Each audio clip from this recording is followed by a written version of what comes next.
হামজা রাদিয়াল্লাহু আনহু যখন ইসলাম তিনি কবুল করেননি, শিকার করে ফিরছিলেন। হামজা রাদিয়াল্লাহু আনহু সিংহ শিকার করতে পারতেন।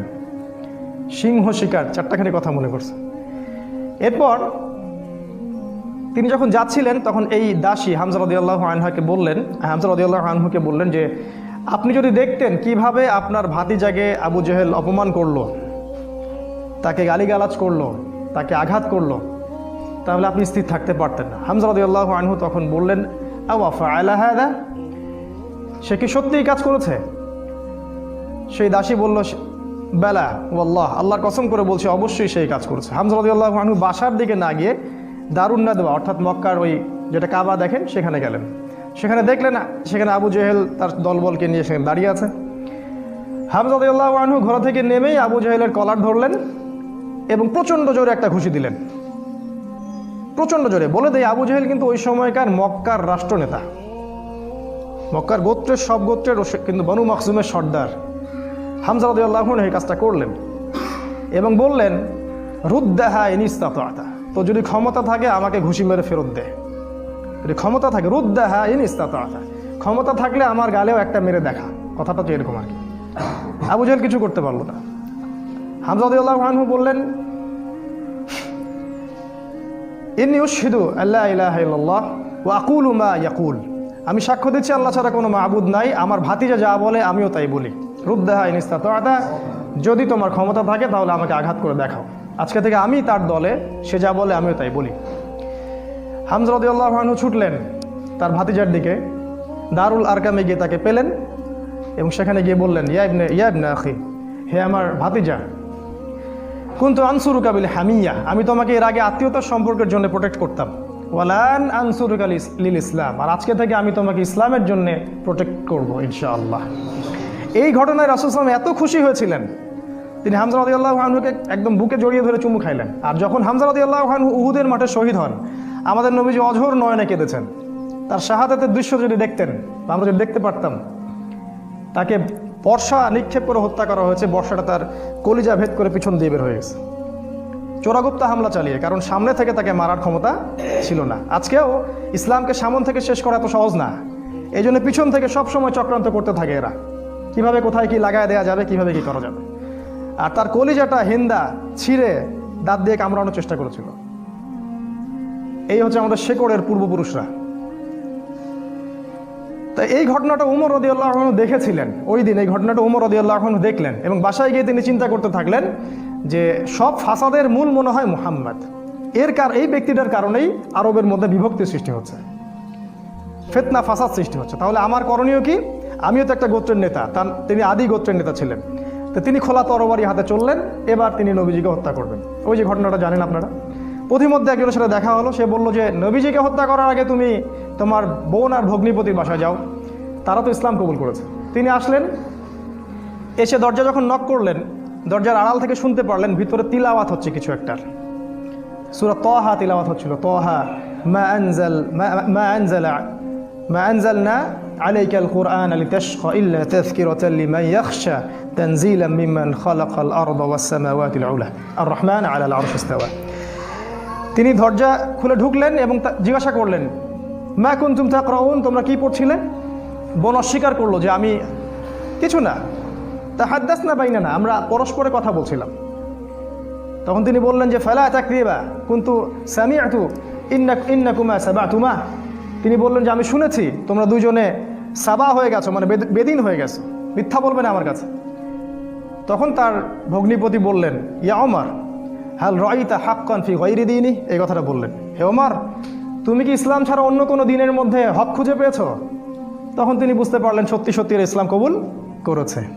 তিনি মারধর শুরু করলেন, এক পর্যায়ে বোনকে থাপ্পড় মারলেন, রক্তাক্ত হয়ে গেলেন এবং তার বোন তখন তার নাকের উপরেই বললেন যে শাহিদতু আল্লা ইলাহা ইল্লাল্লাহ ওয়া আন্না মুহাম্মাদান আবদুহু ওয়া রাসূলুহু ইফআল মা শি'তা, তোমার যা ইচ্ছা তুমি তাই করো, আমি সাক্ষ্য দিচ্ছি আমরা যে আল্লাহ ছাড়া কোনো ইলাহ নাই এবং মুহাম্মদ আল্লাহর রাসূল সাল্লাল্লাহু আলাইহি ওয়াসাল্লাম। উমর রাদিয়াল্লাহু আনহু ঠান্ডা হলেন এবং যেহেতু বোনকে মারছেন, একটা ভালোবাসা তো কাজ করে, মাথা যখন ঠান্ডা হলো তিনি জিজ্ঞাসা করলেন যে তোমরা কি পড়ছিলে? তিনি বললেন, নাচিন ইয়া উখতি, আমাকে ওই কাগজটা দাও হে আমার বোন, আমি একটু পড়ে দেখি। প্রথমে তিনি দিতে চান নাই, পরে তার ভগ্নিপতি বললেন, তার স্বামী তাকে বললেন যে, ইশারা করলেন তাকে দেও। কারণ তারা জানতেন উমর রাদিয়াল্লাহু আনহু একজন স্বচ্ছ মনের মানুষ ছিলেন, মানে হয় হকের পক্ষে নাহলে বাতিলের পক্ষে, মন একদম ফ্রেশ, ভিতরে কোনো প্যাচ নাই, মানে আমাদের মতো না কিন্তু, মানে কিছু কিছু হকে আবার কিছু কিছু বাতিলে, দেখেন না, সুবিধা খোঁজে, আজকে যদি অনুকূল থাকে তাইলে প্রতিকূল থাকলে নাই, এই টাইপের ছিলেন, একদম স্ট্রেট ফরওয়ার্ড, যে আমি হয় এদিকে আছি না এদিকে। এবার ওমর রাদিয়াল্লাহু আনহু সেই ওই চিরকুটটা পড়া শুরু করলেন, সেখানে ওই সূরা তাহা লেখা ছিল। এবং বলে রাখি, ওই সময় আরবে মেবি, আমি একটু ভুল হতে পারি, 16 থেকে 17 জন পড়াশোনা করতে পারতেন, 16 থেকে 17 জন লেখাপড়া করতে পারতেন, বাকিরা লেখাপড়া করতে জানতেন না। ইভেন আমাদের নবী সাল্লাল্লাহু আলাইহি ওয়াসাল্লামও লিখতে পড়তে জানতেন না, ওমর রাদিয়াল্লাহু আনহু পড়তে জানতেন। তিনি পড়লেন এবং পড়ে বুঝতে পারলেন। যখন তিনি সূরাটা তেলাওয়াত করতে করতে করতে করতে এই আয়াতে আসলেন, সূরা তাহার দেখবেন প্রায় এই যে 10 থেকে 20-এর মধ্যে আয়াতগুলো আছে, যে তাদেরকে অবকাশ দাও সেই দিন পর্যন্ত, জালেমদেরকে অবকাশ দাও সেই দিন পর্যন্ত যখন আল্লাহ পাক তাদের প্রত্যেককে ধরে ধরে হিসাব নেবেন। এই আয়াতগুলো যখন তিনি পড়তে লাগলেন, তখন তার হৃদয়টা গুলে, মানে আল্লাহর কালাম তো, তিনি বুঝতে পারছেন তিলাওয়াত, তিনি আর থাকতে পারলেন, স্থির থাকতে পারলেন না। তিনি একটা কথা বলেন, আমিন হাদা ফাররাত কুরাইশ, কুরাইশরা কি এটা থেকেই পালাচ্ছে? তার ইশারা করলেন যে কুরাইশরা এখান থেকেই পালাচ্ছে। তিনি চোখ দিয়ে দরদর করে পানি পড়তে লাগলো এবং তিনি বললেন, খুজুনি ইলা রাসূলিল্লাহি ওয়া আসহাবিহি, আমাকে আল্লাহ রসুল এবং তার সাহাবীদের কাছে নিয়ে চলো, আযহাবু ইলাইহি ওয়া আসলিমু, আমি তার কাছে যাব এবং ইসলাম কবুল করব। তিনি চললেন দারুল আরকামের দিকে, সেখানে ছিলেন হামজা রাদিয়াল্লাহু আনহু, ওই যে কিছুদিন আগে ইসলাম কবুল করছেন। হামজা রাদিয়াল্লাহু আনহু একজনকে পাঠালেন, দরজায় দেখো কে নক করছে। সে গিয়ে দেখলো, সাহাবীর নাম সম্ভবত খাব্বাব রাদিয়াল্লাহু আনহু। তিনি দেখলেন ফুটা দিয়ে যে ওমর ইবনুল খাত্তাব দরজার বাইরে তরোয়াল হাতে আছে। তিনি ভয় পেয়ে গেলেন, ভিতরে এসে বললেন, ক্বাদ জাআ ইবনুল খাত্তাব বিসাইফ, ইবনুল খাত্তাব তরবারি হাতে এসেছে। তখন ওমর, সবাই ভয় পেয়ে গেলেন, আবু বকর সিদ্দিক সহ, যে এবার না জানি কি হয়, কিয়ামত হয়ে যাবে এখানে, কারণ তার প্রচণ্ড রাগ ছিল। তিনি যে কত বড় যোদ্ধা ছিলেন সেটা বদরের মাঠে গেলে বুঝতে পারবেন, বদরের মাঠে আমরা যখন যাবো ইনশাআল্লাহ। তো হামজা রাদিয়াল্লাহু আনহু বললেন, মা লাকুম ক্বাদ ওয়াজিদতুম, তোমাদের কি হয়েছে, তোমরা ভয় পাচ্ছ কেন? ইফতাহু লাহুল বাব, তার জন্য দরজাটা খুলে দাও। লাউ ইউরিদ বিহি খায়রান ইয়াসলিম, সে যদি উত্তম কিছুর জন্য আসে ইসলাম কবুল করবে। আও ইউরিদ গায়রা যালিক ইয়াকুনু কতলুহু আলাইনা হাইয়িনা, আর যদি ও খারাপ কোনো ইন্টেনশন এখানে আসে, ওকে আমরাই ধরে মেরে ফেলে দিব। এই যে হামজা, উনিও কাউকে টেরান না, তুমি এত বড় যোদ্ধা তো কি হয়েছে, আমরাও তোমার চেয়ে কম না। তো তিনি ওমর রাদিয়াল্লাহু আনহুর কলারটা ধরে ভিতরে নিয়ে আসলেন, নিয়ে এসে দরজার সাথে ঠেকিয়ে দিয়ে বললেন যে, আলা তানতাহি হাত্তা ইয়ানজিলাল্লাহু বিকা কারিয়া, আলা তানতাহি হাত্তা ইয়ানজিলাল্লাহু বিকা কারিয়া, তুমি কি ততদিন পর্যন্ত বিরত হবে না যতদিন না আল্লাহ পাক তোমার উপরে কোনো শাস্তি আযাব পাঠাচ্ছেন আসমান থেকে? এইভাবে তিনি ধমক দিলেন আর কি। ওমর রাদিয়াল্লাহু আনহু ঠান্ডা হলেন, কারণ উনি তো ইসলাম কবুল করতে সেখানে আসছেন। এরপর রাসূল সাল্লাল্লাহু আলাইহি ওয়াসাল্লাম সেখানে বের হলেন। তিনি রাসূলের সামনে দাঁড়িয়ে, ওমর ইবনুল খাত্তাব রাসূল সাল্লাল্লাহু আলাইহি ওয়াসাল্লামের সামনে দাঁড়িয়ে বললেন, ইয়া রাসূলুল্লাহ, হে আল্লাহর রাসূল, জিতুকা উমিনু বিল্লাহি ওয়া রাসূলিহি, আমি আল্লাহ এবং তার রাসূলের প্রতি ঈমানদার হয়েই এখানে এসেছি। ওয়া বিমা জিতা বিহি মিন ইনদিল্লাহ, এবং আপনি আল্লাহর পক্ষ থেকে যে কিতাব নিয়ে আসছেন তার প্রতি ঈমানদার হয়েই আমি এখানে আসছি। কালিমা সাক্ষ্য দিলেন, রাসূলকে বুক ভরে বললেন যে, এর আগ পর্যন্ত আমি ইসলামের যে বিরোধিতা করেছি, আজকের পর থেকে আমি ইসলামের পক্ষের শক্তি হয়ে কাজ করবো ইনশাআল্লাহ। আর তোমরা ইসলাম আমার আগে কবুল করে যত নেকি কামাই করেছো, আজকে থেকে ইনশাআল্লাহ আমি তোমাদেরকে টক্কর দিব ইনশাআল্লাহ। তিনি ঘর থেকে বের হয়ে গেলেন, প্রথমে গেলেন আবু জেহেলের বাসায়। আবু জেহেলের বাসায় নক করে বললেন, হাল আলিমতা আন্নী কদ আসলামত, তুমি কি জানো যে আমি ইসলাম কবুল করেছি? বুকের পাঠা দেখছেন, দিন পালন করে বাসায় বলতেই পারে না যে আমি কোরআন সুন্নাহ ফলো করছি, আমি দিন পালন করছি। বাপের ভয়, মায়ের ভয়, সরকারের ভয়, নেতা খেতার ভয়, কত ভয়। আমাদের বাপদাদাই কি আসলে এরকম ছিলেন? তিনি আবু জেহেলের বাসায় গিয়ে বললেন, তুমি কি হাল আলিমতা আন্নী কদ আসলামত, আবু জেহেল তুমি কি জানলা যে আমি ইসলাম কবুল করছি? আবু জেহেল আকাশ থেকে পড়লো, হাল ফাআলতা হাদা, তুমি কি সত্যি এটা করেছো? লা তাফআল, এটা করিও না। ও ভয় পেয়ে যাচ্ছে, কারণ এ তো ইসলামে গেলে খবর আছে আমাদের। তখন উনি চোখ মুখ বড় করে বলেছেন, বাল ফাআল, আমি অবশ্যই ইসলাম কবুল করেছি। এরপরে গেলেন ওয়ালিদ বিন মুগিরার বাসায়, ওখানে একই কথা বললেন। তারপর আরেক কাফেরের বাসায় আরেক একই কথা বললেন। এরপর আসলেন কাবা ঘরে। কাবা ঘরে এসে বললেন যে ইয়া আইয়ুহান নাস, হে হে হে লোক সকল, ই'লামু আন্নী ক্বাদ আসলাম, তোমরা জেনে রাখো আমি ইসলাম কবুল করেছি। ওয়া আন শাহিদতু আল্লা ইলাহা ইল্লাল্লাহ ওয়া আন্না মুহাম্মাদান রাসূলুল্লাহ, আমি সাক্ষ্য দিয়েছি আল্লাহ ছাড়া কোনো মাবুদ নাই, মুহাম্মদ সাল্লাল্লাহু আলাইহি ওয়াসাল্লাম আল্লাহর বান্দা এবং রাসূল। এরপরে লোকজন তাকে মারা শুরু করলো, সবাই তাকে মারা শুরু করলো, পারতেছিল না তার সাথে, তিনি একাই 8-10 জনকে ডিফেন্ড করতেছিলেন। এক পর্যায়ে সেখানে আরও কিছু গোত্রনেতা আসে এবং তাদের মারামারিটা বন্ধ করে দেন। এবার দেখেন, মারামারি বন্ধ করে দিয়ে একজন উমর রাদিয়াল্লাহু আনহুকে বলছিলেন যে আফালা কুনতা কাতামত, ওমর তুমি কি চুপ থাকতে পারতে না? এই যে আমাদের হিকমা আছে না, চুপ থাকো, ওমর তুমি কি চুপ থাকতে পারতে না? তো ওমর ইবনুল খাত্তাব বলছেন ওয়াল্লাহি লা আকতুমুল হাক্কা ওয়া হুয়া আলামু, যখন আমি সত্য জেনেছি আল্লাহর কসম করে বলছি আমি সত্যকে গোপন রাখবো না। লাউ ফাররিকান্নাল হাক্কা মিনাল বাতিল কামা ফাররাকাল্লাহু বাইনাল লাইলি ওয়ান নাহার, আমি সত্যকে মিথ্যা থেকে আলাদা করে দিব, ঠিক যেমন করে আল্লাহ রাত থেকে দিনকে আলাদা করে দেন। সুবহানাল্লাহ। এই ঘটনার পরে তার নাম হয়েছে আল ফারুক, পার্থক্যকারী। যেমন করে মিরাজের ঘটনার পর আবু বকর সিদ্দিকের নাম হয়েছে কি? সিদ্দিক। প্রত্যেকটার পিছনে একটা ঘটনা আছে, পড়তে হবে, এগুলো জানতে হবে। আপনি ওই রাজ্যে বিচরণ করবেন তখন ইনশাআল্লাহ। এবার ইসলাম শক্তিশালী, কারণ বড় বড় দুজন নেতা আমাদের পক্ষে। মনে করেন পুতিন আমাদের পক্ষে, মনে করেন ওই আরও বড় বড় কিছু নেতা আমাদের পক্ষে। এখন ইসলাম শক্তিশালী, তাদের কাছে ক্ষমতা আছে, লোকজন জলবল আছে, আর অর্থ সম্পদ আছে। এবার রাসূল সাল্লাল্লাহু আলাইহি ওয়াসাল্লাম এর কাছে গিয়ে ওমর রাদিয়াল্লাহু আনহু বললেন, ইয়া রাসূলুল্লাহ আলাসনা আলাল হক আলাইসু আলাল বাতিল, এভাবে বলতে থাকলেন, আমরা কি হকের উপর নাই, ওরা কি বাতিলের উপর নাই? আলাসনা মুসলিমান, আমরা কি মুসলিম না? আলাইসুল মুশরিকিন, তারা কি মুশরিক না? আমরা কেন এখানে গোপনে এভাবে ইসলামের দাওয়াত দিব? আজকে থেকে প্রকাশ্যে দাওয়াত দিব। এই তারপর থেকে ইসলামের প্রকাশ্য দাওয়াত শুরু হলো এবং মিছিল করতে করতে তারা কাবা ঘরে গেলেন এবং সবাই স্লোগান দিতে থাকলেন, লা ইলাহা ইল্লাল্লাহ মুহাম্মাদুর রাসূলুল্লাহ, লা ইলাহা ইল্লাল্লাহ মুহাম্মাদুর রাসূলুল্লাহ। এবার আরবের লোকরা জাজল্যমান একটা দৃশ্য দেখতেছে, রেভলিউশন।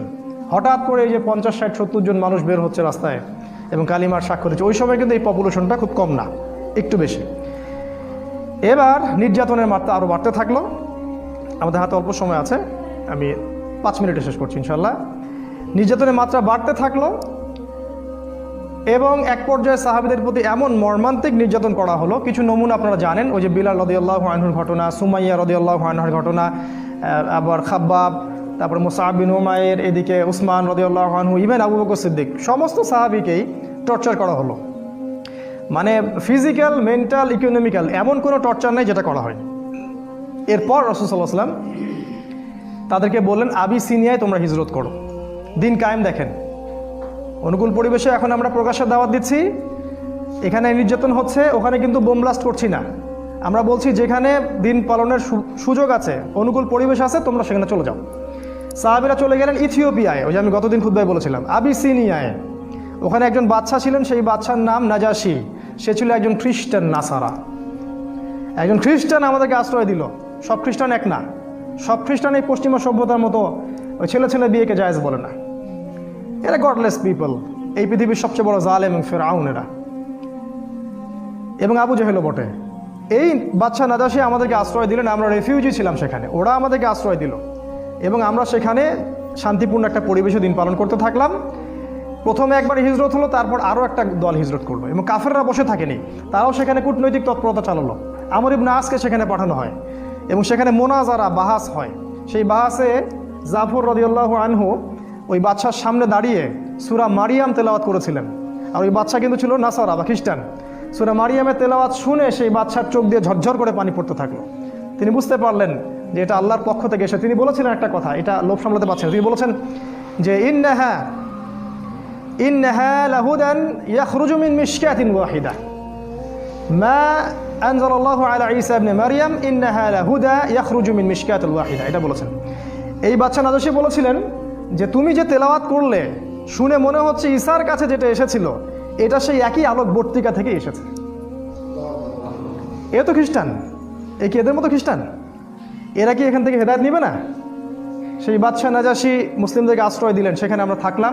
এক পর্যায়ে এদিকে নির্যাতন আরও বাড়তে থাকলো। রাসূল সাল্লাল্লাহু আলাইহি ওয়াসাল্লাম এবং সাহাবীদেরকে 3 বছর বয়কট করা হলো। 3 বছর তারা ওই যে পাহাড়ের পাদদেশে ওটাকে বলা হয় শিয়ারে আবু তলেব, সেখানে 3 বছর গাছের ছাল পাতা খেয়ে থেকেছে।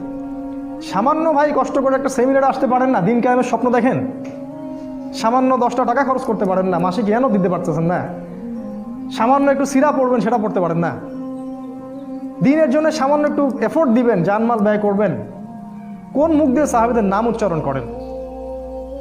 3 বছর শুধু গাছের ছাল পাতা খেয়ে থেকেছে। ওই সময় অনেক ত্রাণ আসতো, হামজা রাদিয়াল্লাহু আনহু ত্রাণ ফেরত দিতেন, ত্রাণের দরকার নাই, আল্লাহ রিজিক দিবেন। কি ইমান, কি জজবা! আমাদের বাপদাদা সবাই, আমাদের শেকড়, আমাদের গায়ে তাদেরই রক্ত আছে, কিন্তু কোনো না কোনোভাবে উপমহাদেশ ইসলাম তারা প্রচার করেছেন।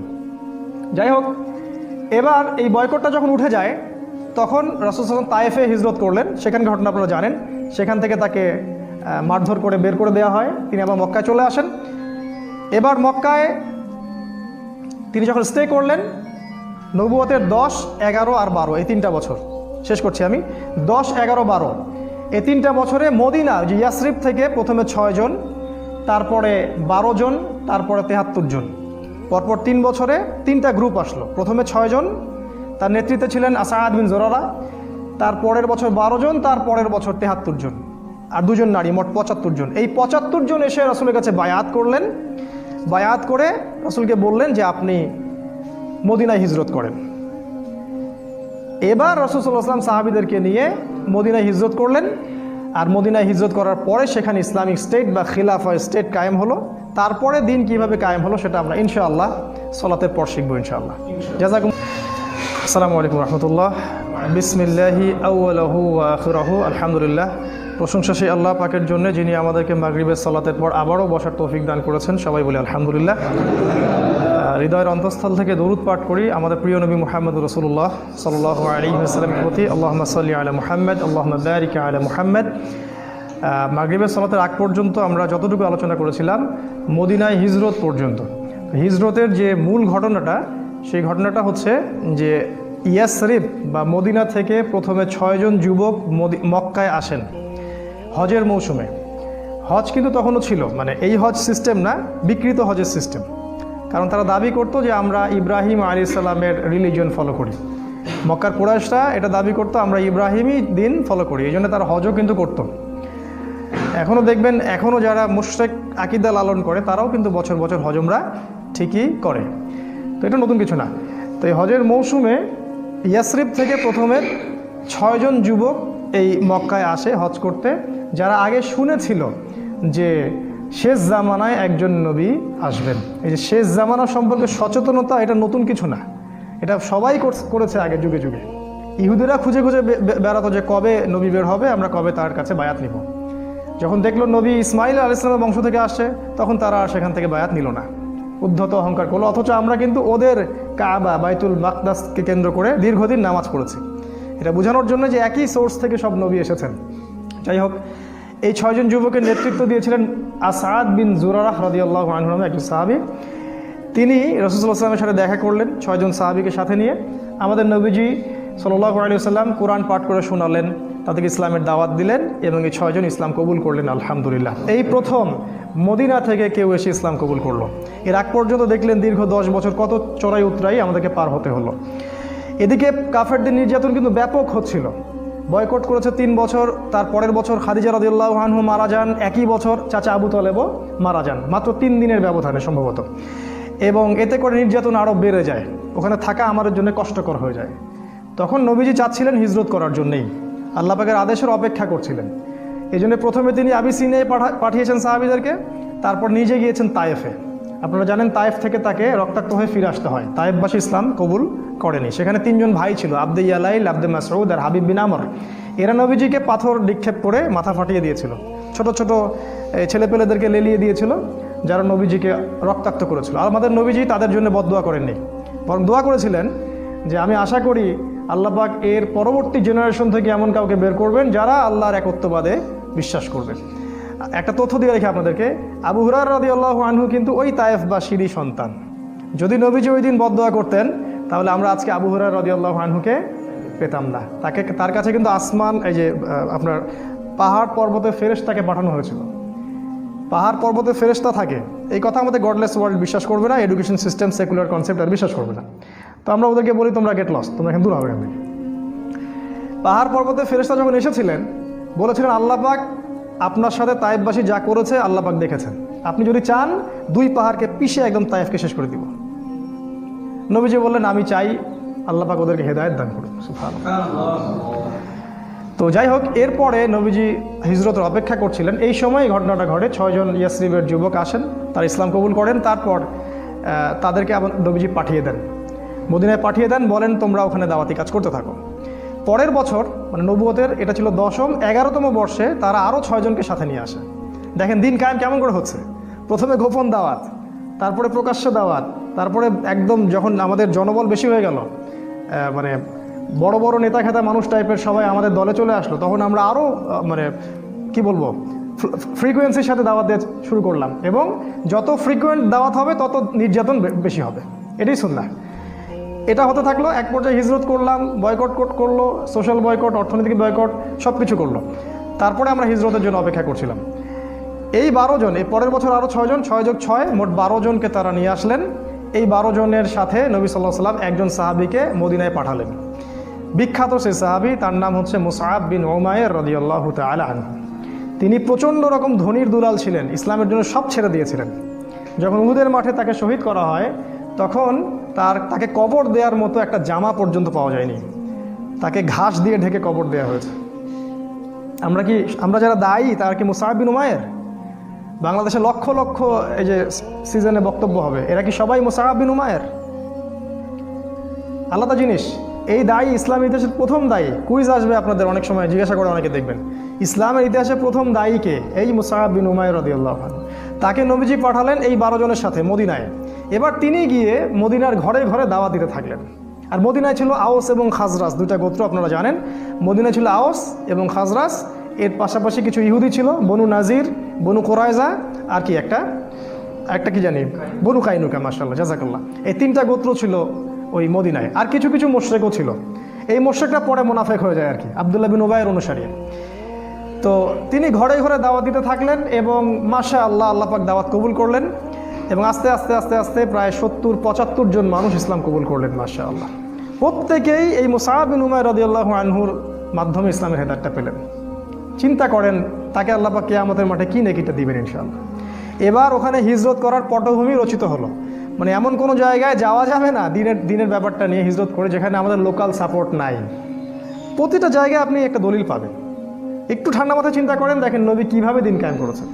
ওখানে লোকাল সাপোর্ট পেলাম, আওস এবং খাজরাজ তারা ইসলাম কবুল করলো। এবার নবুয়তের 13তম বর্ষে এই 75 জন, 73 জন পুরুষ আর 2 জন নারী। যদি জিজ্ঞাসা করি ভাইয়া 2 জন নারীর একজনের নাম বলো, হয়তো বলতে পারবেন না। জানা উচিত ছিল। ক্যাটরিনা কাইফকে তো সবাই চিনে, তাই না? সাকিবের স্ত্রীর নাম জানে, নুসাইবা, একজনের নাম হচ্ছে নুসাইবা রাদিয়াল্লাহু আনহা, তিনিও উহুদের মাঠে যুদ্ধ করেছেন বীর বিক্রমে। আরেকজনের নাম আসমা, তিনিও মাশাআল্লাহ একজন বলিষ্ঠ সাহাবী ছিলেন। ইনি আবু বকর সিদ্দিকের মেয়ে না, আরেকজন। তো এই 2 জন নারী আর 73 জন পুরুষ রাসূলের কাছে আসলেন নবুয়তের 13তম বর্ষে। এবার এই বায়াত হচ্ছে। বায়াত তো বোঝেন, আমাদের এই মানে দল সংগঠন বা পীর মুরিদির বায়াত না, এটা বায়াত 2টা ক্ষেত্রে হয়, এক নবীর হাতে অথবা ইসলামী রাষ্ট্রপ্রধানের হাতে। এই 2টা সেক্টরে বায়াত হয়েছে ইসলাম, অন্য কোনো সেক্টরে বায়াত হয়নি। At the same time Abu Bakr Siddiq বায়াত নিচ্ছেন, অন্য সাহাবীরাও বায়াত নিচ্ছেন, এমন কোনো ঘটনা নাই। ইসলামী স্টেটের খলিফা যিনি হবেন তার হাতে আপনি বায়াত নেবেন, জনগণ মৌখিক স্বীকৃতি দিবে। আর নবীর হাতে সবাই হাতে হাত রেখে বায়াত নিতেন, মহিলারা বাদ দিয়ে। বায়াত কিসের উপর হলো? 6টা বিষয়ের উপরে। বিষয়গুলো একটু বলি। 1 নাম্বার, তারা আল্লাহর নবীর হাতে বায়াত করলেন হাতে হাত রেখে যে আমরা আপনার কথা শুনবো এবং মানব। যারা অ্যাসোসিয়েশন করতে চান, ফাউন্ডেশন করেন বা দিন কায়েম করতে চান, ছোট স্কেলে হোক আর বড় স্কেলে হোক, যেই নেতা হোক না কেন, সে হাবশি গোলামও হোক না কেন, সে যদি কোরআন এবং সুন্নাহ অনুযায়ী আপনাদেরকে পরিচালিত করে, তার কথা আপনাকে শুনতে হবে, মানতে হবে। প্রথম বায়াতের এটা সেক্টর ছিল। আমরা হাতে হাত রেখে বায়াত করতে বলিনি, শিক্ষাটার কথা বলছি। না হলে কোনো অ্যাসোসিয়েশন, কোনো সংগঠন, কোনো ফাউন্ডেশন বা কোনো দাওয়াতি কাফেলা টিকবে না, অসম্ভব। শ্রবণ আনুগত্য নাই, সামি'না আতা'না নাই, টিকবে না। 2 নাম্বার, তারা বায়াত করেছিলেন যে আমরা সুখে অথবা দুঃখে, সচ্ছল অসচ্ছল উভয় অবস্থায় আল্লাহর পথে দান করব, ব্যয় করব। চিন্তা করেন, 3 নাম্বার বলেছে আমরা সৎ কাজের আদেশ করব। 4 নাম্বার অসৎ কাজে নিষেধ করব। 5 নাম্বার সত্য প্রচারে নিন্দুকের নিন্দার পরোয়া করব না। চিন্তা করতে পারেন কি বিষয়ের বায়াত হচ্ছে। সত্য প্রচারে কারো নিন্দার পরোয়া আমরা করব না। 6 আমরা আপনাকে হে নবী এমনভাবে প্রোটেক্ট করব, মানে হেফাজত করব মদিনায় ইনশাআল্লাহ, যেভাবে আমরা আমাদের স্ত্রী সন্তানদেরকে হেফাজত করি। এই 6টা বিষয়ের উপর তারা হাতে হাত রেখে বায়াত করলেন এবং তারা জিজ্ঞাসা করলেন যে ইয়া রাসূলুল্লাহ এগুলা করলে আমরা কি পাবো? রাসূল সাল্লাল্লাহু আলাইহি ওয়াসাল্লাম বলেন আল জান্নাহ, তোমরা জান্নাত পাবে। এবার নাজিল হলো সূরা তওবার 111 নম্বর আয়াত, ওই যে নিশ্চয়ই আল্লাহ মুমিনদের জান মাল ক্রয় করেছেন এই জান্নাতের বিনিময়ে। এই হলো আয়াতের পটভূমি। ইন্নাল্লাহা আশতারা মিনাল মুমিনিনা আনফুসাহুম ওয়া আমওয়ালাহুম বিআন্না লাহুমুল জান্নাহ। যখন আপনি এই বিষয়গুলো জানবেন তখন কোরআন হাদিস পড়ে মজা পাবেন, কখন কোনটা কোন জায়গায় আসছে। এবার নবীজি হিজরত করলেন, একা না, তিনি সবার শেষে গেলেন। প্রথমে সাহাবীদেরকে পাঠিয়ে দিলেন। নেতা যে হবে সে আগে বিপদ ফেস করবে, তার অনুসারীদেরকে সে আগে সিকিউর জায়গায় নিয়ে যাবে, তারপর সে যাবে। একজন নেতাকে হতে হবে আত্মত্যাগী। আগে কর্মীদের স্বার্থ দেখতে হবে, তাদের মেন্টালিটি বুঝতে হবে, কার মানসিকতা কি, কার মধ্যে কি পোটেনশিয়াল আছে। তিনি যাকে তাকে দাওয়াত দিতে পাঠান নাই, মুসআব বিন উমাইরকেই পাঠিয়েছেন, কারণ তিনি জানতেন যে তার মধ্যে এই যোগ্যতাটা আছে। তারপর তিনি হিজরত করলেন। আপনারা জানেন ওই হেরা গুহায় কি হলো, গারের সাউরে কি হলো। এদিকে 100 উটের ঘোষণা হলো, ধরে আনতে পারলে 100 উট দেওয়া হবে। আল্লাহ পাক তাকে নিরাপদে পৌঁছে দিলেন মদিনায়। এইবার মদিনায় গিয়ে ইসলামিক স্টেট কায়েম হলো। কিভাবে? আওস এবং খাজরাজের সাহাবীরা আনুগত্য করলেন এবং রাসূল সাল্লাল্লাহু আলাইহি ওয়াসাল্লামকে ইসলামিক স্টেটের প্রেসিডেন্ট বানিয়ে দিলেন। আল্লাহ পাক এই ওয়াদাটা করেছিলেন, সূরা নূরের 55 নম্বর আয়াতটা পড়ে দেখবেন। আল্লাহ পাক আগেই বলেছিলেন যে ওয়া'আদাল্লাহুল্লাযীনা আমানু ওয়া আমিলুস সলিহাতি লা ইস্তাখলিফান্নাকুম ফিল আরদ কামা ইস্তাখলাফাল্লাযীনা মিন ক্বাবলিকুম। আয়াতটা শোনেন, আল্লাহ পাক বলছেন নিশ্চয়ই আল্লাহ ওয়াদা করেছেন যারা ঈমানদার এবং যারা সৎ আমল করে যে আল্লাহ পাক তাদেরকে অবশ্যই খেলাফত দান করবেন। সূরা নূরে আছে 55 নম্বর আয়াত। খেলাফত পাওয়ার শর্ত এটা, আপনাকে ঈমানদার হতে, প্রকৃত আমল সালেহ করতে হবে। একটা বড়, শেষের দিকে আরও 2টা শর্ত আছে। 1, আল্লাহর সাথে শিরিক করা যাবে না। আর 2 নাম্বার, আল্লাহ যখন ক্ষমতা দিবেন তখন ইনসাফ ছাড়া অন্য কোনো দুর্নীতি করা যাবে না, তাহলে শক্তি নষ্ট হয়ে যাবে, খেলাফত চলে যাবে, যেটা হয়েছে এখন আমাদের আর কি। খেলাফা কায়েম হয়ে গেল এবং ওখানে ইহুদিদের সাথে একটা চুক্তি হলো। আওস খাজরাজ ইহুদি সবার সাথে একটা চুক্তি হলো, কারণ ওরা ইসলামিক স্টেটের মধ্যে চলে আসলো। ওরা পছন্দ করেনি নবীকে, তারপরেও তাদেরকে সেখানে থাকতে তারা বাধ্য হলো। এবং মুশরিক যারা ছিল ওখানকার, তারা মুনাফিক হয়ে আব্দুল্লাহ বিন উবাইয়ের নেতৃত্বে ইসলামের শত্রুতা করতে থাকলো। তারা বাহ্যিকভাবে ইসলাম কবুল করলো ঠিকই, কিন্তু অভ্যন্তরীণ দিক থেকে তারা ইসলামকে পছন্দ করেনি। আর আমাদের নবী এই সনদটার নাম দিয়েছিলেন মদিনা সনদ। আজকে যদি প্রতিটা মুসলিম দেশ, অ্যাটলিস্ট মুসলিম দেশ মদিনা সনদ অনুযায়ী চলতো, তাহলে আমাদের সমাজের অবস্থা আজকে এমন হতো না। মুখে খালি বলি আমরা মদিনা সনদ, কোনো মদিনা সনদের এগুলা বাস্তবায়ন নাই, সবই বোগাস, আইওয়াশ, খালি মানুষকে ধোকা দেওয়া। এরপর কি হলো? এরপরে আমরা কিন্তু দেখেন স্টেট পেলাম। দেখেন ইসলামিক আইন বাস্তবায়ন কখন হলো? যখন আমরা স্টেট পেলাম। তারপরে মক্কায় কোনো ইসলামিক আইন বাস্তবায়ন করলেন না নবীজি। মক্কায় যখন সাহাবীদেরকে নির্যাতন করা হচ্ছিল, সাহাবীরা বলছিলেন আমাদেরকে যুদ্ধের অনুমতি দেন ইয়া রাসূলুল্লাহ, আমরা আল্লাহর পথে যুদ্ধ করব এই মুশরিকদের বিরুদ্ধে। আমাদের নবীজি কিন্তু বলছেন সবর করো, ইসবির ইয়া আলা ইয়াসির ইন্নামা উইদাকুমুল জান্নাহ, তোমরা ধৈর্য ধরো, তোমাদের জন্য জান্নাত আছে। ওই সময় ধৈর্যটাই ছিল আমাদের জিহাদ, কারণ মক্কায় আমাদের এরকম পরিবেশ ছিল না। কখন কি করতে হবে দিন কায়েমের ক্ষেত্রে বুঝতে হবে। মদিনায় গিয়ে আমরা পেলাম ইসলামিক স্টেট, আমাদের সার্বভৌমত্ব, মদিনার চুক্তি হয়ে গেল। এবার আমরা ইকোনমির দিকে ফোকাস করলাম, অর্থনীতি শক্তিশালী করা শুরু করলো, সামরিক প্রশিক্ষণ দেওয়া শুরু করলো, সাহাবীরা অস্ত্রশস্ত্র বানানো শুরু করলেন, একদম কূটনৈতিক তৎপরতা শুরু হলো এবং সারিয়া অভিযান শুরু হলো। আজকে ওই গোত্রে তো কালকে ওই গোত্রে, কারণ আমাদের মিলিটারি পাওয়ার আছে। এখন আমরা ফোর্সফুলি অন্য গোত্রে যাচ্ছি এবং গিয়ে ওদেরকে ইসলামের দাওয়া দিচ্ছি। কোনো কোনো ক্ষেত্রে ওরা যদি অন্যায় করে আমাদের বিরুদ্ধে, আমরা ওখানে অস্ত্র দিয়ে প্রতিবাদ করছি। এক পর্যায়ে মুশরিকরা মক্কার, তারা যখন বদর প্রান্তে আসলো, তখন আমরা ওখানে গেলাম। আমরা আক্রমণ করিনি বদরে। তোমরা যারা ইসলামকে জঙ্গিবাদের আর এই যে সন্ত্রাসের ধর্ম বানিয়েছো মিডিয়ার মাধ্যমে, তোমাদের মতো ছোট লোক এই পৃথিবীতে কারণ নাই। আর এদের মতো বড় মিথ্যাবাদী এই পৃথিবীতে কারণ নাই, কেউ নেই। বদরে ওরা আক্রমণ করেছিল, আমরা ডিফেন্ড করেছি প্রথম, এবং ওদের সৈন্য সংখ্যা ছিল 1000, আমাদের মাত্র 300 জন। ওদের 70টা উট, এতগুলা ঘোড়া, আমাদের মাত্র 2টা ঘোড়া। অসম যুদ্ধ, কোনো ক্যালকুলেশনই মিলবে না যুদ্ধ। তারপরে আল্লাহ পাক ওই যুদ্ধে আমাদেরকে বিজয় দান করলেন। যুদ্ধের ঘটনা অনেক ডিটেলস আজকে বলার সময় নাই, এতটুকু বলছি ওই যুদ্ধে আল্লাহ পাক ফেরেশতাদেরকে দিয়ে আমাদেরকে সহযোগিতা করেছে। যদি আজও সেই ঈমান, সেই আমল, সেই তাকওয়া থাকে, সেই ইসলাম থাকে, আজকেও আল্লাহ পাক ফেরেশতাকে নামায় আমাদেরকে হেল্প করতে পারেন ইনশাআল্লাহ। এবং সেটা হচ্ছেও পৃথিবীতে। দেখবেন বিভিন্ন জায়গায় অনেক মুসলিম ভাই যারা দীর্ঘদিন ধরে এই কুফার, এই ফাসেকা, জালেমদের বিরুদ্ধে দাঁড়িয়ে আছে, আপনি দেখবেন তাদের হাতে এমন কোনো অস্ত্রশস্ত্র নাই, কিন্তু তারপরেও বড় বড় পরাশক্তিরা ওদের সামনে মাথা নত করতে বাধ্য হচ্ছে। দেখছি না আমরা এগুলো মিডিয়ার মাধ্যমে। এখন আল্লাহ পাক সাহায্য করেন। আল্লাহ পাক সূরা সূরা আনফালের মধ্যে বলেছেন যে আল্লাহ পাক প্রায় 5,000 3,000 ফেরেশতা আল্লাহ পাক পাঠিয়ে দিয়েছিলেন সেদিন মুসলিমদের সহযোগিতা করার জন্য। আল্লাহ পাক চাইলে আরও 1,000 পাঠাতে পারতেন। আল্লাহ বলেছেন এই কথাগুলো। বদলে জিতলাম আমরা, এবং শোচনীয় পরাজয় ওদের। 70টা বড় বড় নেতাকে শেষ করে দেওয়া হলো, একটাকেও বাকি রাখা হয়নি। আর বলে দেই, এই মক্কায় কিন্তু নবীজি এদের নাম ধরে ধরে বদদোয়া করেছিলেন। আপনারা হয়তো জানেন, মক্কায় নবীজি এদের নাম ধরে ধরে বদদোয়া করেছিলেন, আল্লাহ একে দেখে নিও, একে দেখে নিও, একে দেখে নিও। তাই আজকে যারা ইসলামের বিরুদ্ধে শত্রুতা করছেন বা আলেম ওলামাদেরকে ঢুকাচ্ছেন ভিতরে, তাদের বদদোয়া খুব খারাপ জিনিস। এই বদদোয়া থেকে বেঁচে থাকবেন। আপনার মসনদ গুঁড়া গুঁড়া হয়ে যাবে ওদের বদদোয়ায়। আপনাদের মসনদ, অহংকার, এই যে জুলুমের ভিত্তিতে গড়া এই সাম্রাজ্য একটা বদদোয়া চুরমার হয়ে যাবে ইনশাআল্লাহ। আলেম ওলামাকে এইভাবে কষ্ট দিবেন না। আজকে এগুলো বলার কেউ নাই, বলতে হচ্ছে আমাদেরকে।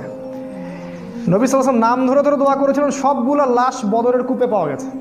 আপনারা জানেন, ছোট ছোট কচি কাঁচা সাহাবি, বয়স 12, 13, 14, এরা আবু জেহেলের গলা কেটে হত্যা করেছে। আব্দুল্লাহ বিন মাসউদ তার গলাটা নিয়ে এসে রসুলের সামনে দিয়ে দিয়েছেন, এই যে আবু জেহেলের মাথা শেষ, সব বড়াই দম্ভ শেষ, জাহান্নামে চলে গেল। এর পরের বছর তারা উহুদে আসলো প্রতিশোধ নিতে। এবারও আমরা যুদ্ধে জিতছিলাম, গুটিয়ে নিচ্ছি আমি। এবারও কিন্তু আমরা যুদ্ধে প্রায় জিতেই গিয়েছিলাম। নবীজি বলেছিলেন, এই পাহাড় থেকে তোমরা 50 জন নামবে না। যদি দেখো আমাদেরকে পাখি ঠোকরাচ্ছে লাশের উপরে, তারপরেও তোমরা এই 50 জন এখান থেকে নামবে না। নেতার আদেশ, ভালো করে দেখেন। আমি বারবার বলছি, আপনার নেতা যেই হোক না কেন, সে যদি কোরআন সুন্নাহর অনুকূলে আদেশ করে, আপনি আল্লাহর ওয়াস্তে সেটা মানতে বাধ্য। কেন? না হলে ইসলামের ক্ষতি হয়ে যাবে, দ্বীনের ক্ষতি হয়ে যাবে। ওই 50 জন দেখলেন যে যুদ্ধে আমরা প্রায় জিতেই গেছি, আল গানিমা বলে তারা ওখানে দৌড়ানো শুরু করলেন। আর এই সুযোগের অপেক্ষা করছিলেন কে? খালিদ বিন ওয়ালিদ। তখন তিনি ইসলাম কবুল করেননি। তিনি পিছন দিক থেকে ঘোড়সাওয়ার নিয়ে আসলেন এবং একেবারে কচু কাটা বলতে যা বোঝায়, একদম ছিন্ন ভিন্ন হয়ে গেল যুদ্ধের ময়দান। সমস্ত সাহাবি বিচ্ছিন্ন হয়ে পড়লেন। ইভেন আমাদের নবী সাল্লাল্লাহু আলাইহি ওয়াসাল্লামও একা হয়ে পড়লেন। তার পাশে মাত্র 7 জন কি 9 জন সাহাবি বাকি ছিলেন। আমাদের নবীজি বললেন, কে আছো এদের থেকে আমাকে প্রোটেক্ট করবে? একটা একটা করে সাহাবি বলছিলেন, আমি আমি আমি, এবং জীবন দিচ্ছিলেন। তালহা রাদিয়াল্লাহু আনহু তিনি বলেছেন যে আমার এই বুকের মধ্যে তীর এসে লাগছিল এবং আমার ওই সময় ঘুম পাচ্ছিল। সুবহানাল্লাহ। এবং সাকিনা আল্লাহ পাক দিয়েছিলেন। তিনি এক হাতে তরবারি নিয়ে লড়াই করছিলেন। তার গায়ে পরে দেখা গেছে 70টা অস্ত্র চোটের দাগ আছে, 70টার মতো। এই তালহা রাদিয়াল্লাহু আনহা, তাকে বলা হয় জীবন্ত শহীদ।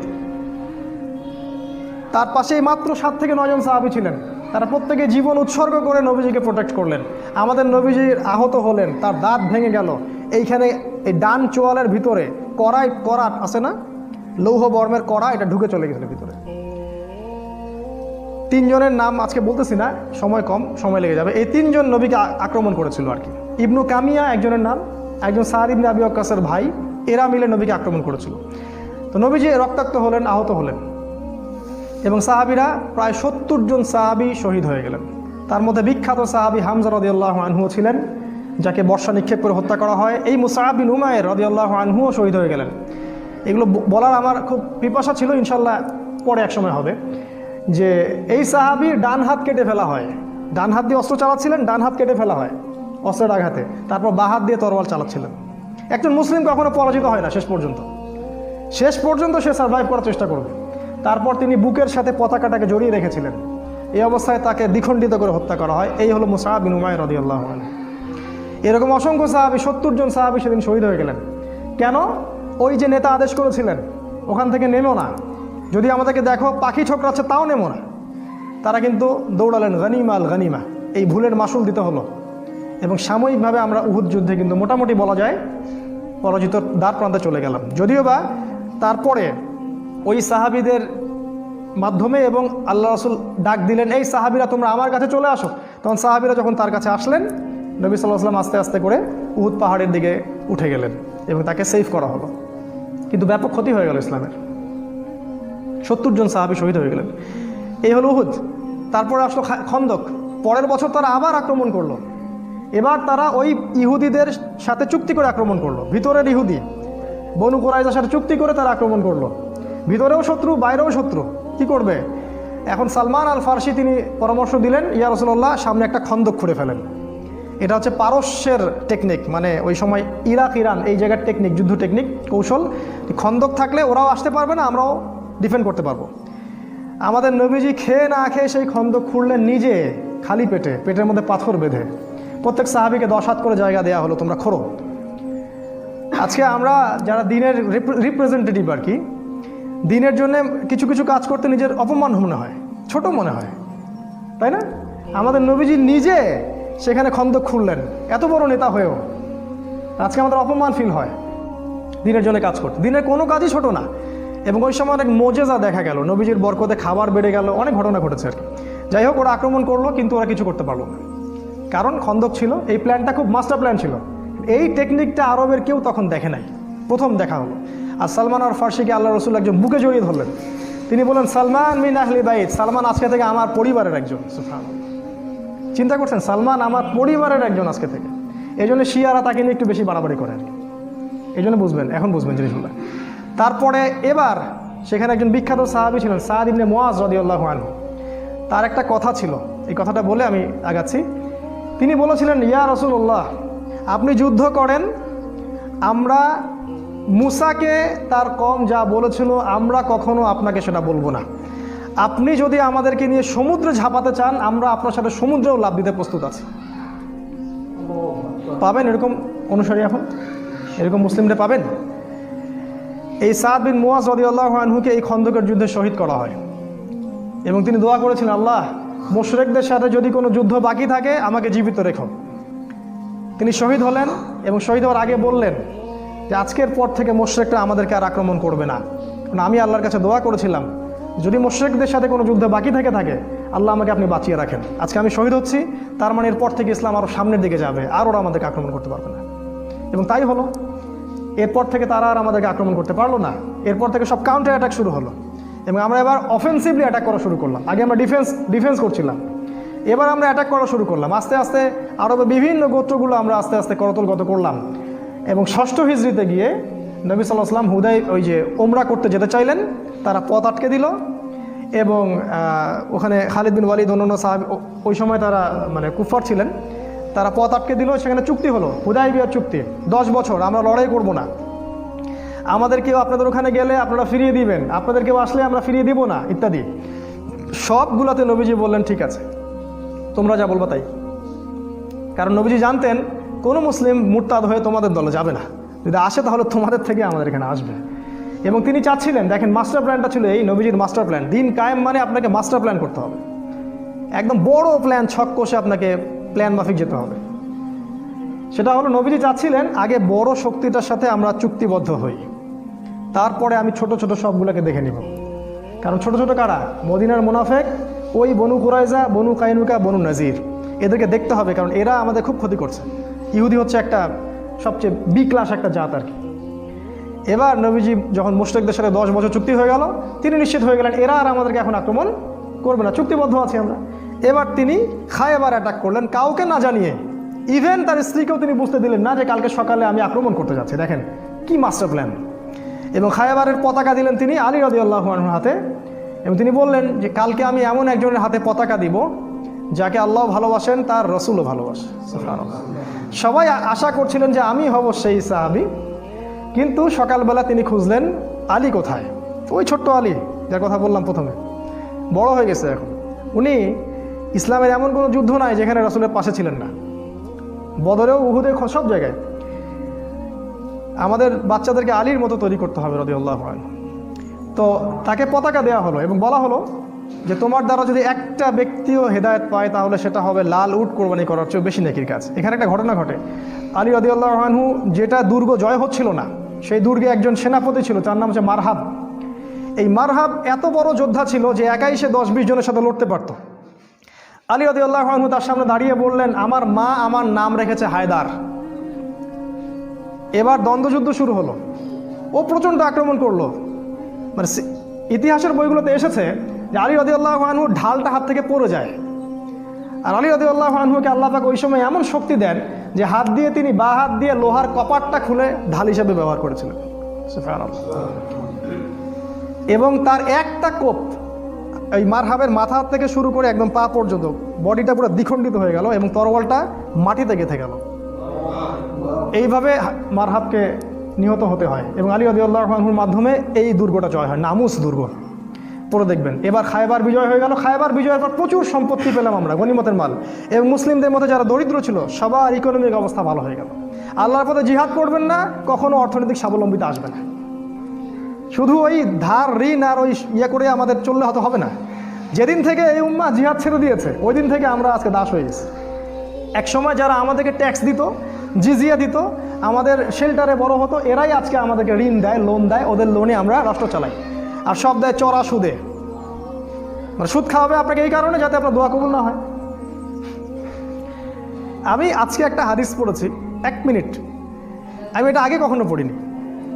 সেটা হচ্ছে সুদখোরদেরকে আমি শুধু সতর্ক করার জন্য বলছি, যারা রিবার সাথে সম্পৃক্ত থাকবে এবং বিনা তওবায় মারা যাবে, আল্লাহ পাক তাদেরকে যে শাস্তিটা দিবেন কিয়ামতের মাঠে সেটা হচ্ছে, দেখেন, তাদের পেটটা ফুলে থাকবে উঁচু, এবং ফেরাউনের যে অনুসারীরা ছিল, ফেরাউনের অনুসারীরা, এই তথ্যটা আমি আগে পাইনি, ফেরাউনের অনুসারীরা জাহান্নামে এই সুদখোরদেরকে মারিয়ে মারিয়ে মারিয়ে জাহান্নামে যাবে।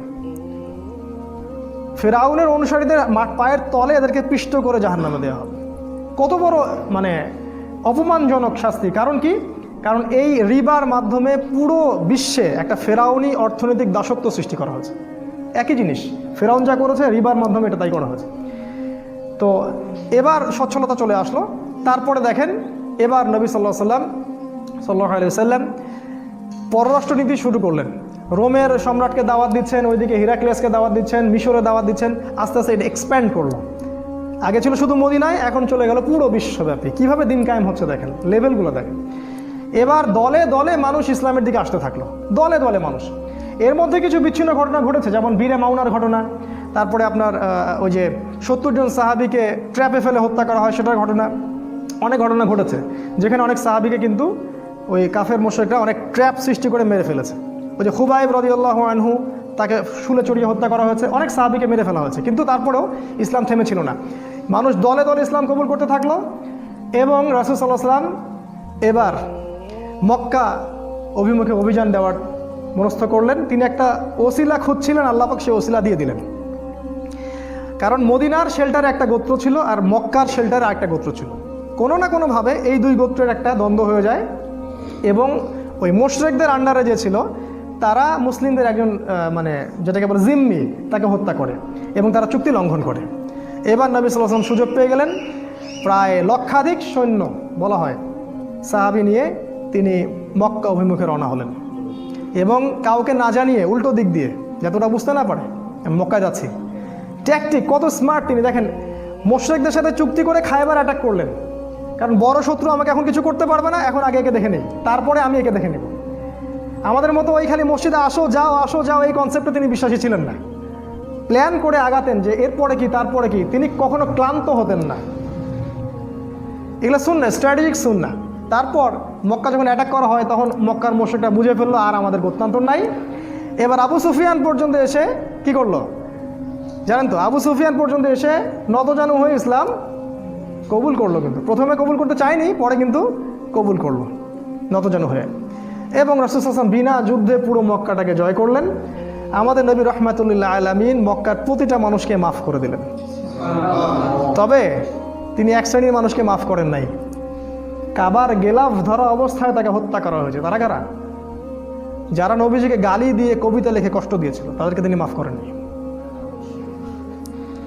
আর আজকে আমরা বাক স্বাধীনতার নামে আমাদের প্রিয় নবী মুহাম্মদ সাল্লাল্লাহু আলাইহি ওয়াসাল্লামের শানে, তার সম্মানে, তার ইজ্জতে আঘাত করি আর দাবি করি যে আমরা বড় মুসলিম কান্ট্রি, 90% মুসলিমের দেশ। সুবহানাল্লাহ। আল্লাহ পাকের কাছে দোয়া করে আল্লাহ পাক এদের মসনদকে গুড়িয়ে দেন, ধ্বংস করে দেন। যাদের নবীকে গালি দেওয়ার পর যাদের হৃদয়ে আঘাত লাগে না, যাদের কষ্ট হয় না, নিজের বাবাকে গালি দিলে কষ্ট লাগে, নবীকে গালি দিলে কষ্ট লাগে না, তাদের জন্য বদদোয়া ছাড়া আমাদের ভিতর থেকে দোয়া আসে না। কিছু করার নাই, মাফ করবেন, দোয়া আমাদের ভিতর থেকে আসে না, কারণ নবীর প্রতি আপনি রেসপেক্ট দেখাতে পারেননি। আমাদের নবী সবাইকে মাফ করে দিলেন, আনতুমুত তুলাকা, তোমরা সবাই আজকে ক্ষমাপ্রাপ্ত, তোমাদেরকে মাফ করে দিলাম। কিন্তু কাবার গেলাফ ধরা অবস্থাতেও তিনি ওই রাসূলকে গালি দানকারী ওই ব্যক্তিকে হত্যা করলেন, গলা কেটে ফেললেন, তাকে মাফ করলেন না। এবার ইসলাম দেখেন মক্কা, শুধু মদিনায় না, পুরো মক্কা জাজিরাতুল আরবে প্রতিষ্ঠা হয়ে গেল। এরপর তিনি তায়েফে আক্রমণ করলেন। ওই যে তায়েফ, যারা তাকে বের করে দিয়েছিল, দেখেন আজকে ফল না পেলেও দিনের কাজের ফল আপনি আগামীতে পাবেন। এত অধৈর্য হওয়ার কিছু নাই, এত অধৈর্য হবেন না। তায়েফবাসী তাকে বের করে দিল, তিনি পরে ওই তায়েফ অ্যাটাক করলেন, সেখানে আবার ইসলামের পতাকা প্রতিষ্ঠিত হলো। এরপর তিনি হুনাইন অ্যাটাক করলেন, হুনাইন, সেখানে কিন্তু সাহাবীদের মধ্যে একটা চেতনা ছিল যে আমরা জিতবো। আল্লাহ পাক ওই যুদ্ধে কিন্তু ওদেরকে একটা শিক্ষা দিয়েছেন। সূরা তওবায় দেখবেন সাহাবীরা বলেছিল আমরা আজকে সংখ্যায় অনেক, আমাদেরকে কে হারাতে পারবে। কিন্তু ওই সময় পদস্খলন হলো এবং অল্প কিছু হুনাইনের সৈন্য কাফের, তারা কিন্তু মুসলিমদেরকে একটা ছিন্ন ভিন্ন অবস্থা করে ফেলল। এটাকে শিক্ষা কি? কখনো সংখ্যা এগুলো নিয়ে গর্ব করতে নাই। কাম মিন ফিআতিন কলিলা গালাবাত ফিআতান কাসীরা, কতই না ক্ষুদ্র দল বড় বড় দলের উপর বিজয়ী হয়েছে। প্রতিটা যুদ্ধে আমরা ছিলাম অল্প সংখ্যক। আমাদের শক্তি ঈমান থেকে আসবে। আরবিতে একটা প্রবাদ আছে, এটা বলি, লোভ সামলাতে পারছি না। আল ইয়াদু লা ইয়াহমিলুস সাইফ আল কলবু ইয়াহমিলুহু, আরবিতে বলে যে হাত তরোয়ারি ধারণ করে না, তরোয়াল কলব ধারণ করে। মানে কলিজা লাগে তরোয়াল ধরতে, হাত লাগে না। এটা হচ্ছে বাংলা কথা আর কি। তো যে সংখ্যা আধিক্য, এগুলো আমাদের পাওয়ার না, আমাদের পাওয়ার ঈমান, তাকওয়া এবং তাওহীদ ও সুন্নাহ। এবার হুনাইনও আমাদের আন্ডারে চলে আসলো। দেখেন পুরো জাজিরাতুল আরবে আমাদের আন্ডারে চলে আসলো। এবার বিদায় হজ হলো, নবীজি সবার সামনে ভাষণ দিলেন। বিদায় হজের ভাষণ নিয়ে আলাদা খুতবা দেওয়া যাবে, এত বিশাল এবং শিক্ষণীয় ভাষণ। তিনি সমস্ত শিরক, সমস্ত যে বেদাত, সমস্ত দুর্নীতি, পাপাচার, সুদ পায়ের তলে পিষ্ট করে দিলেন এবং পুরো আরবের মধ্যে ভাই ভাই ভ্রাতৃত্ব ছড়িয়ে দিলেন। তিনি বললেন আজকে থেকে অনারবের উপর কোনো অধিকার নাই, আরবের উপর কোনো কর্তৃত্ব নাই, লালের সাদার উপর কোনো কর্তৃত্ব নাই, সাদার কালোর উপর কোনো কর্তৃত্ব নাই। কুল্লুকুম মিন আদম, তোমরা সবাই আদম সন্তান, ওয়া আদম মিন তুরাব, এবং আদম মাটির সন্তান। ইসলামী ভ্রাতৃত্ব প্রতিষ্ঠা হলো, পুরো জাজিরাতুল আরব ইসলামের করতলগত হলো। এরপর আপনারা জানেন আবু বকর সিদ্দিক, ওমর, উসমান, আলী, আরও অনেক সময় চলেছে। ইভেন এই 1914 আগ পর্যন্ত খেলাফতের একটা সেল ছিল অটোম্যানদের মাধ্যমে। আর আজকে আমরা বিগত 100 বছর থেকে আমাদের অবস্থা মনে হচ্ছে আমরা মিসকিন, আমরা এতিম, আমাদের কেউ নাই, আমরা দুর্বল, আমাদের অর্থ নয়, অস্ত্র নাই, নেতা নাই। না, আমরা আজকে এই আলোচনাটা এই জন্যে করলাম যাতে করে আপনারা শিকড় চিনতে পারেন। নবী সাল্লাল্লাহু আলাইহি ওয়াসাল্লাম এভাবে দাওয়াতি কাজ করে দিন কায়েম করেছেন। এটা হচ্ছে ইকামতে দ্বীনের সুন্নতি পদ্ধতি। শেষ করার আগে এতটুকু বলবো যে দেখেন, নবী সাল্লাল্লাহু আলাইহি ওয়াসাল্লামের সুন্নাহ এখনও আছে, আল্লাহ পাকের কিতাব কোরআন এখনও আছে, সে আল্লাহর ফেরেশতারা জীবিত আছেন, সে আল্লাহ পাক জীবিত আছেন। আমরা ইসলাম যারা ধারণ করি আমরাও এখনও মাঠে আছি। আমরা আল্লাহ পাককে ছেড়ে কাকে, কোন অদৃশ্য শক্তিকে ভয় করছি এই দিনের পথে বিজয়ের কাফেলায় অংশগ্রহণ করার বদলে? সে আল্লাহ এখনও জীবিত, সেই কোরআন সুন্নাহ আমাদের কাছে আছে। আজও যদি সেই ঈমান আমাদের কাছে থাকে, ইনশাআল্লাহ আবারও এই পৃথিবীতে খেলাফা কায়েম হবে ইনশাআল্লাহ। যেটা আল্লাহ পাক জানিয়েছেন আমাদেরকে তার নবীর মাধ্যমে, আগামী দিনগুলোতে ইনশাআল্লাহ আবারও জেরুজালেম থেকে সেই খেলাফা প্রতিষ্ঠিত হবে ইনশাআল্লাহ। ট্যাকটিক অ্যাপ্লাই করতে হবে, রাসূলের সুন্নাহ ফলো করতে হবে। যখন যে পরিবেশ পরিস্থিতি, সেই অনুযায়ী কাজ করতে হবে।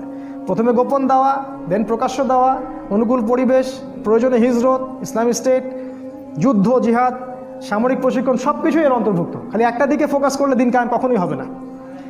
আল্লাহ পাক আমাদের সবাইকে এই আলোচনাটাকে বোঝার তৌফিক দান করুন, আল্লাহুম্মা আমিন। আমাদের সবার মাঝে রাসূলের সুন্নাহকে জাগ্রত করুন, আমাদেরকে কোরআন এবং সুন্নাহর চেতনায় আল্লাহ পাক বলিয়ান করুন এবং আমাদেরকে আল্লাহর জন্যে, আল্লাহর দ্বীনের জন্যে আমাদের জান, মাল, সময়, শ্রম যা আছে সব কিছু ব্যয় করে দিন প্রচার ও প্রতিষ্ঠা এবং ইকামতের দিনের কাজে আল্লাহ পাক আমাদেরকে নিবেদিত প্রাণ করে দিন, আল্লাহুম্মা আমিন। আকুলু কাউলি হাযা আস্তাগফিরুল্লাহ লি ওয়া লাকুম ওয়া লিসাইরিল মুসলিমিন। যারা এই সেমিনারটা অ্যারেঞ্জ করেছেন, যারা অনেক শ্রম দিয়েছেন, কষ্ট করেছেন, তাদের সবাইকে আমরা জাযাকুমুল্লাহ খায়রান